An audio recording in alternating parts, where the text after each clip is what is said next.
আসসালামু আলাইকুম। এক ভাই কমেন্ট করেছিলেন যে এটার হেডলাইট কি জ্বলে থাকে কিনা সবসময়? হ্যাঁ, এটা হেডলাইট জ্বলে থাকে। বাইকটা যখনই আমি এমনিতেই তো জ্বলেই আছে। ডিফল্ট ভাবে ডিআরএল টা জ্বলেই থাকে। কিন্তু এটা যদি আপনি জাস্ট স্টার্ট দেন, আমি নিউট্রাল করে ফেলি আগে। ওকে, দেখেন এটার হেডলাইট জ্বলে থাকে।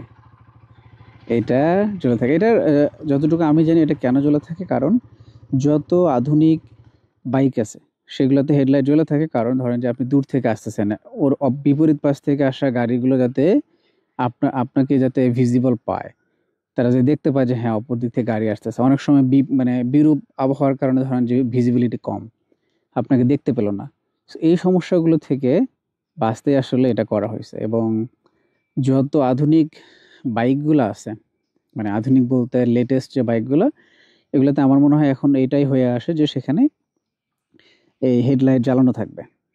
সো এটাই হচ্ছে এটার এক্সপ্লেনেশন যতটুকু আমি জানি। তারপরেও এটার কোনো বেটার এক্সপ্লেনেশন যদি কোনো ভিউয়ার্স জেনে থাকেন তাহলে দয়া করে কমেন্ট করতে পারেন, যাতে করে আমাদের অন্য ভিউয়ার্সরা যারা এই কোশ্চেন থাকে যে ভাই এই বাইকে কেন হচ্ছে হেডলাইট জ্বলে থাকে অলওয়েজ, সো তারা এটা বুঝতে পারবেন। সো সবাই ভালো থাকবেন। ধন্যবাদ।